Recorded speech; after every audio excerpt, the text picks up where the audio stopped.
Okay, in review of the UCR Part 1 crime data from 2015, I would like to again remind Council, as I have said for the last several years, that actually the reason why we're going back to 2008 in that comparison is there's a couple of things that happened in 2009, right at the beginning of the year. First of all, Sheriff Krish took office, and upon his taking office, the level of cooperation between all the various law enforcement agencies within Allen County began to greatly improve.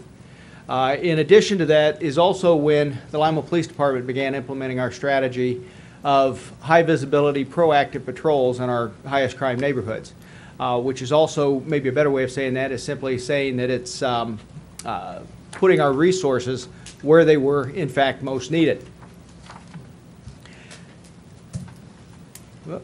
There we go. The UCR Part 1 crimes, and again, this is just a quick review for anyone that may not remember, or maybe perhaps anyone that's listening tonight that hasn't heard this before. The UCR Part 1 offenses include homicide, rape, robbery, assaults, both simple and aggravated, burglary, larceny, and motor vehicle thefts. Going back to 2008, we had a total of 4,828 Part 1 offenses occur within the city of Lima for that year. And then if you notice, we've had a steady decline of those offenses until this past year, 2015. We were down to 2,863 total UCR Part 1 offenses.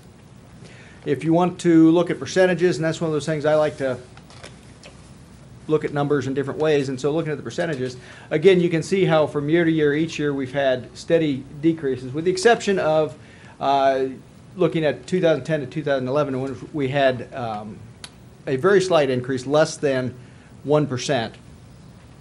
But otherwise, we have had indeed a steady decrease. And if you look at that in terms of a trend line, you can see that we have had a very, very significant decline in total Part 1 offenses within the city of Lima during that time. If you want to look at it in another way, again, from 2008 until or compared to 2015, we've actually had a 40.7%, nearly 41% reduction in the total Part 1 offenses under the UCR reporting. If you want to look at it in terms of violent crime, UCR violent crime is defined as homicides, rapes, robberies, and aggravated assaults. So in other words, those assaults that would be more serious in nature.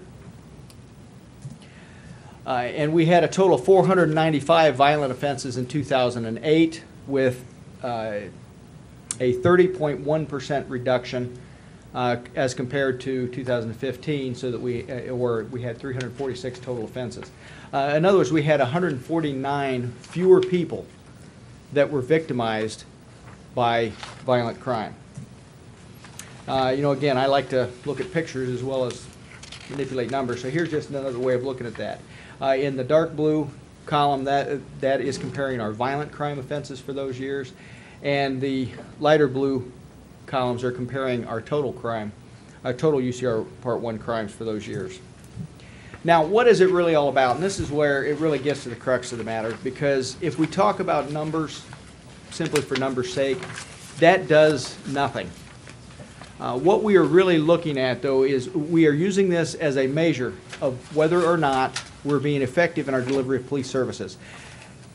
And our greatest level of effectiveness, I believe, is whether or not we are preventing crime before it occurs, whether or not we are keeping people from suffering the trauma of being victimized by crime.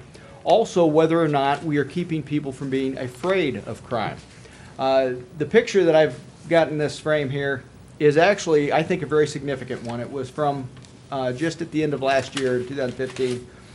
Some officers who were assigned to the high visibility proactive patrols in one of our high crime areas within the city actually had nothing much going on that evening, which again, in 2008, we would have been very hard pressed to find a night like that. And because there wasn't a lot going on, they saw some young people out having a pickup game of football. And they actually had the time available to them to get out of their cars and play football with the kids.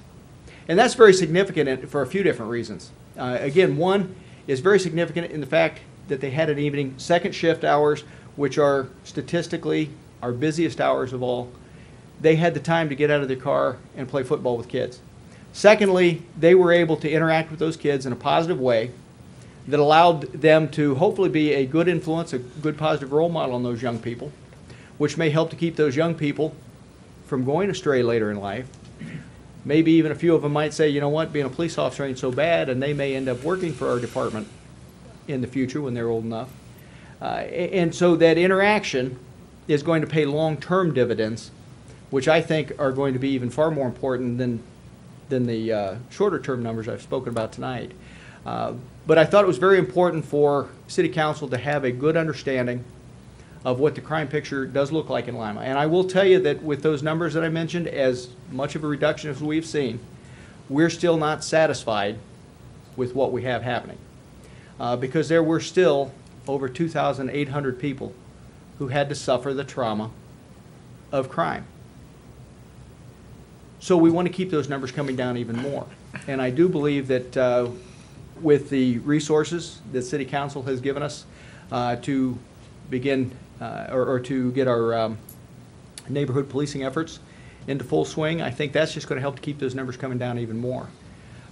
Because again, as our officers are able to be out there engaging with the community in more positive ways, and as we build those greater levels of trust within the community, we're going to be able to get more information about what's really going on, who's really involved in what, and to, again, to be able to be more proactive in terms of preventing those crimes from occurring.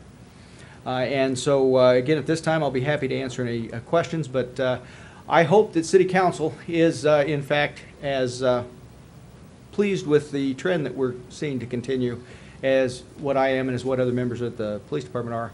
I guess one other thing I would like to say, though, before I do begin taking questions, is that also this is a real team effort. And again, I'm not talking about just within the LPD. Certainly, we have a great team effort going on within the LPD. The detectives, the patrol officers, everyone else working together.